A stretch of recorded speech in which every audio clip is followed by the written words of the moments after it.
வணக்கம் மாணவர்களே, இது முன்னைய வீடியோவின் தொடர்ச்சி. உங்களுக்கு நுண்ணறிவு பகுதி ஒன்று ஒரு வீடியோ ஒன்று அப்லோட் பண்ணியிருக்கிறேன். அதை போய் பார்த்து கொள்ளுங்கோ. முதல் 8 வினாக்களுக்குமான விடைகளோட விளக்கத்தோட. இப்போ 9வது கேள்வியில பார்க்க போறோம். பிள்ளை வீதியில் பாடம் படிக்கின்றது. பிள்ளை என்பதற்கு பதிலாக மகன் என்பதை இடுதல். என்னதான் மகன் என்று போட்டாலும் மகன் வீதியில் பாடம் படிக்கின்றது என்பது பொருத்தமற்ற கூற்று. ஆகவே முதலாவது விடை பொருத்தமற்றது. 2வது பார்ப்போம். வீதியில் என்பதற்கு பதிலாக அறைகள் என்பதை இடுதல். பிள்ளை அறையில் பாடம் படிக்கின்றது. இதுதான் சரியாக வரப்போகுது. இது அறைகள் என்று வரக்கூடாது, அறையில் என்று வரும்.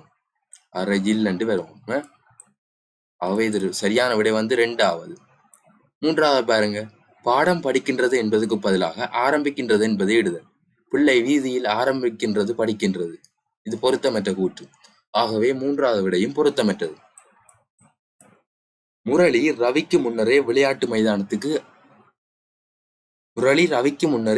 மைதானத்துக்கு அதேவேளை ரவிக்கு பின்னரே மைதானத்தில் இருந்து வெளியேறினான். அப்ப என்ன சொல்லி இருக்கு? நீங்க முதலாவது இதை படிவா தரவா எழுதணும். முரளி ரவிக்கு முன்னரே விளையாட்டு மைதானத்துக்கும் அவன் முரளி ரவிக்கு முதலே விளையாட்டு மைதானத்துக்கு வாரானாம். அப்ப நான் கீழே ரவிய போட்டு மேல முரளிய போடுறேன். வாரான். அதே வேளை ரவிக்கு பின்னரே மைதானத்தில் இருந்து வெளியேறான். போய்க்கு என்னன்னு போறான்? நான் வாரத ஒரு பக்கம் போடுறேன். இது வாரது மைதானத்தை விட்டு வெளியில போறதுக்கு ஒரு பக்கம் போடுறேன். அதே வேளை ரவிக்கு பின்னரே மைதானத்தில் இருந்து வெளியேறான். அப்ப ரவிக்கு பிறகு கீழே போடுறேன். முரளி ரவிக்கு பிறகுதானே போறான். மோகன் ரவிக்கு பின்னரே மைதானத்திற்கு வந்த அதே வேளை மோகன் என்னவாம்? ரவிக்கு பின்னர் வரான். அப்ப நாங்க அந்த வந்ததுல முரளிக்கு பிறகு ரவி, ரவிக்கு பிறகு மோகன், அதையும் போடுவோம். போட்டு வச்சாச்சு. மோகன் ரவிக்கு பின்னரே மைதானத்துக்கு வந்த அதே வேளை முரளிக்கு பின்னரே மைதானத்தில் இருந்து வெளியேறான். முரளிக்கு பிறகுதான் மைதானத்தில் இருந்து வெளியேறான். அதையும் அந்த ஓர்டர்லயே எழுதுவோம். முரளிக்கு பிறகுண்டா கீழே. சரியோ? இப்ப கேட்ட கேள்வி கூடுதலான நேரம் மைதானத்தில் இருந்தவர் யார்? நீங்க இங்க பாருங்க. மோகன் கடைசியாவே போறான். சரியோ? அப்ப அவன் இல்ல, அவனை வெட்டுவோம். அடுத்தது முரளி ரவிக்கு முதல் வந்தவன், ஆனா ரவிக்கு பிறகுதான் போறான். என்னவாம்? ரவிதான் குறைய நேரம் இருந்திருக்கிறார். ரவிய பாருங்க. முரளிக்கு பிறகு வந்தவர் முரளிக்கு முதல் போட்டார் வேலைக்கு. ஆகவே ரவி குறைய நேரம் இருந்தார். அப்ப இதுல பார்த்தா கூட நேரம் இருந்தால முரளிதான் கூட நேரம் இருந்திருக்கிறார். ஏன்? ரவிக்கு முதல் வேலைக்கு ரவி போனதுக்கு பிறகுதான் அவன் போறான். ஆனா மோகன் அப்படி இல்லை, கடைசியாவே போறான். சரியா? இதுல முரளிதான் சரியான விடை. இதுல நீங்க குழம்புறதுக்கு ஒன்றும் இல்லை. இப்படி எழுதுனீங்களா 2 பக்கம் போடுங்க. வந்தது போனது போட்டுட்டு ஏர் முதலாவது வந்தது, ஏருக்கு முதல் ஏர் வந்தது, ஏருக்கு பிறகு ஏர் போனது, எல்லாத்தையும் குறியுங்க. உங்களுக்கு இந்த கேள்வி இலகுவாக விளங்கும். நீங்க ஒரு படம் ஒன்று போடணும். ஒரு மேப் ஒன்று போட்டா தான் அதுல உங்களுக்கு தெரியும். நான் இதுல போட்டேன் வந்தது போனது, வாரது போறது, அப்படி போட்டா உங்களுக்கு தெரியும். மிகவும் சுகமான கேள்வி. அடுத்தது பார்ப்போம்.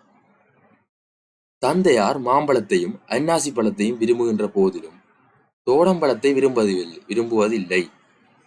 இப்ப நீங்க என்ன செய்யணும்? இதுல எல்லா பழத்தின் பேரையும் எழுதுவோம். சரியோ? எல்லா பழத்தின்டையும் பேரையும் எழுதுவோம். அதுதான் சரி. மாம்பழம் மாவனாண்டு போடுறேன், அன்னாசி என்று போடுறேன், அடுத்தது தோடம்பழம் என்று போடுறேன். சரியோ?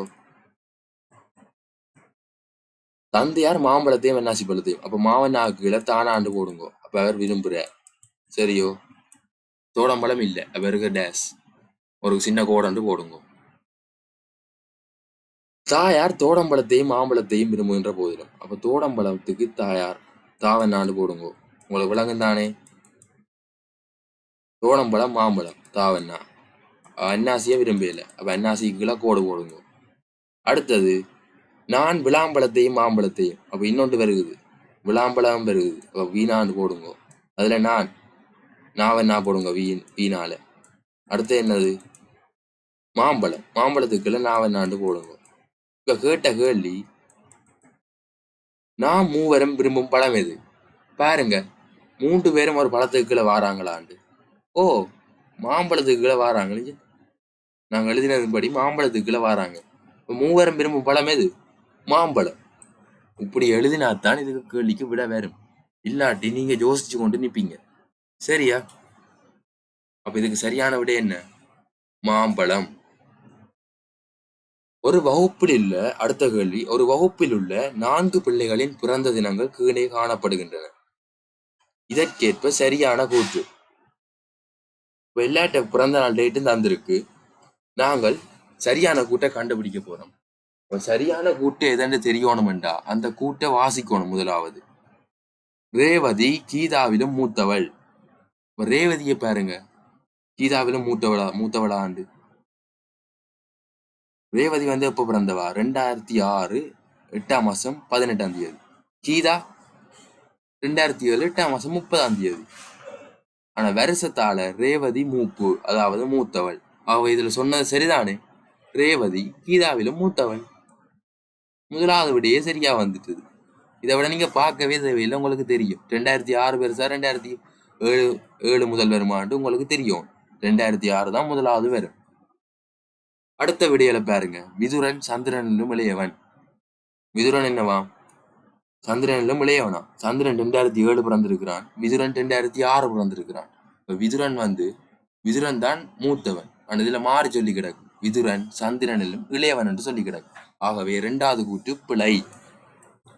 3வது பாருங்க, கீதா சந்திரனிலும் மூத்தவள். கீதா பாருங்க 2007 8ஆம் மாசம் 30. சந்திரனை பாருங்க 2007 1ஆம் மாசம் 24. 7 மாசம் முன்னுக்கு அவர் மூத்தவர். ஆனா இதுல என்ன சொல்லி கிடக்கு? கீதா தான் மூத்தவர் என்று சொல்லி கிடக்கு. பிழை, சந்திரன் தான் மூத்தவர். இப்படித்தான் மாணவர்களை கண்டுபிடிக்கிறது. அதை விட உங்களுக்கு சரியான கூட்டு தெரிஞ்சிட்டா, அதாவது முதலாவது விடையிலேயே தெரிஞ்சு இது உறுதிப்படுத்தினா, மற்ற விடையில பார்த்து நேரத்தை மினக்கெடுத்தாதீங்க. சரி, இதுதான் சரி என்று தெரிஞ்சா அதை கேட்டு நீங்க போகலாம். கேள்வியை தான் நீங்க 2 தரம் வாசிக்க வேண்டி இருக்கும், சரியான கூட்டா பிழையான கூட்டாண்டு. சரியா? அடுத்த கேள்விக்கு போறோம். ஒரு நிகழ்ச்சியின் 5 சந்தர்ப்பங்களுக்குரிய உருக்கள் ஒழுங்கு வரிசை மாற்றப்பட்டு ABCD என தரப்பட்டுள்ளன. அப்ப என்னவாம்? ஒழுங்கு வரிசை மாற்றப்பட்டு ABCD என தந்திருக்கு. அப்ப எங்களுக்கு என்ன கேட்டிருப்பாங்க? அதை சரியா ஒழுங்குபடுத்த சொல்லி கேட்ட கேள்விய பாருங்க. ஒரு பிள்ளை நித்திரை விட்டெழுந்து ஆயத்தமாகி பாடசாலைக்கு புறப்படுது. இதுல நித்திரை விட்டு எழும்புறதுங்க பி தான் முதலாவது வரணும். பாருங்க, எந்த விடையில பி இருக்கு? முதலாவது. சரி, 2வது விடையில இருக்கு, முதலாவது விடையிலயும் இருக்கு. 3வது விட பிள்ளை கண்டுபிடிச்சாச்சு. அடுத்தது, நித்திரை விட்டு எழும்பி அடுத்து என்ன செய்யறார்? பல்ல தூட்டி முகம் கழுவுற. சி. 2 விடையிலையும் சி தான் கிடக்கு, அதுவும் சரி. அடுத்தது என்ன செய்யற?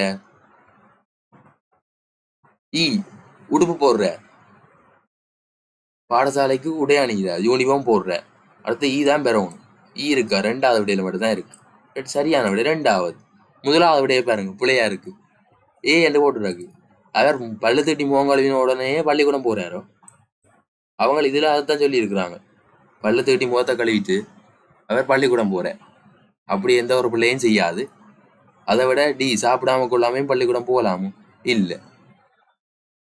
ஆகவே முதலாவது விட பொருத்தமற்றது, 2வது விட தான் சரி. இப்போ ஓடரை போய் பார்த்தா சரியா இருக்கும். பி நித்திரையா எழும்புறார், சி பல்லு தட்டி முகம் கழுவுறார், வந்து உடை அணிகிறார், டி வந்து சாப்பிடுற, வந்து பாடசாலைக்கு செல்ற. அவ்வளவுதான், சரியான விடையை கண்டுபிடிச்சாச்சு. தொடர்ச்சியா பார்க்க போறோம். 14வது கேள்விய பார்ப்போம். 14வது கேள்வி ஒரு எண்கோலம். அப்ப என்ன செய்யணும்? நாங்கள் முதலாவது அந்த எண்கோலம் எப்படி வந்தது, முதல் 2ஐயும் வச்சுதான் கண்டுபிடிக்கலாம். ஏன்னா ஒன்றை வச்சு கண்டுபிடிக்கலாது. நீங்க முதலாவது வேற மாதிரி வரும், 2வது சில நேரம் வேற மாதிரி வந்துடும். ஆகவே 2 முறையில வருதாண்டு பார்ப்போமே. சரி, தொடங்குவோம். பாருங்க, நடுவுல 120 இருக்குது.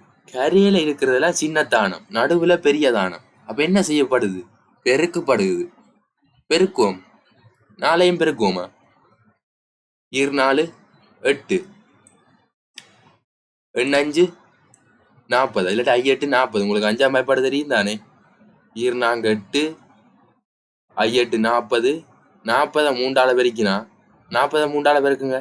40 சக 40. 40 3ஆல பெருக்கிறதும் 3 தரம் கூட்டுறதும் ஒன்றுதான்.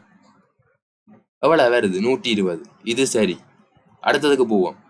4 8 8 சரி.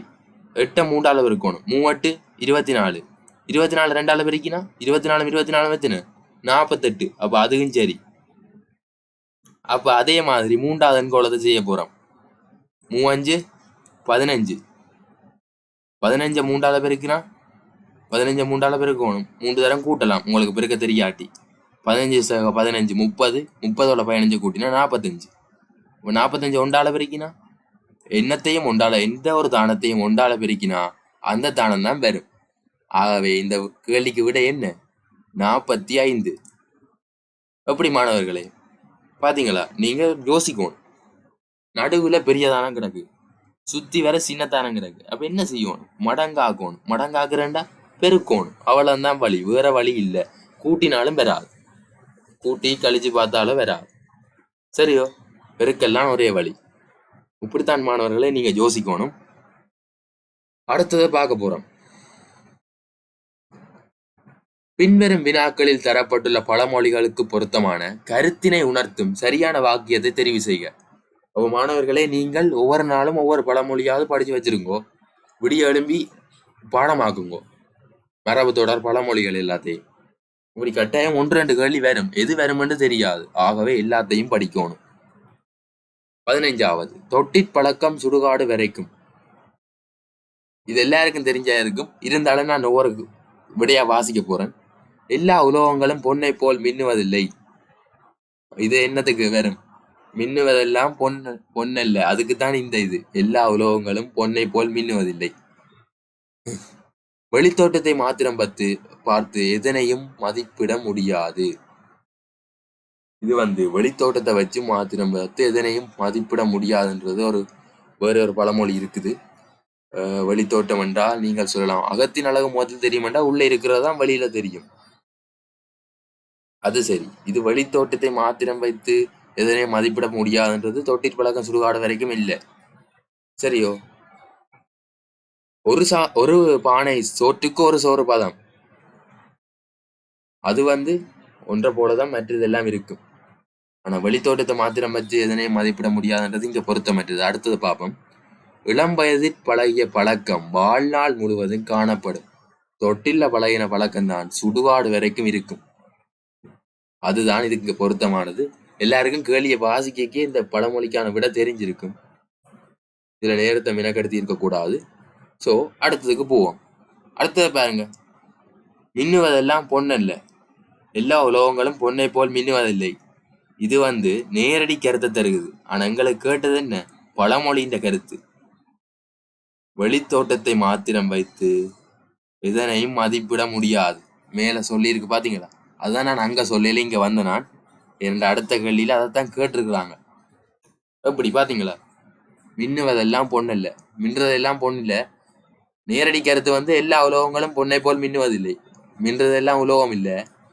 அதே மாதிரி உண்மையான அதன் கருத்து பழமொழி தர்ற கருத்து வெளித்தோட்டத்தை வச்சு எதனையும் மதிப்பிடக்கூடாது.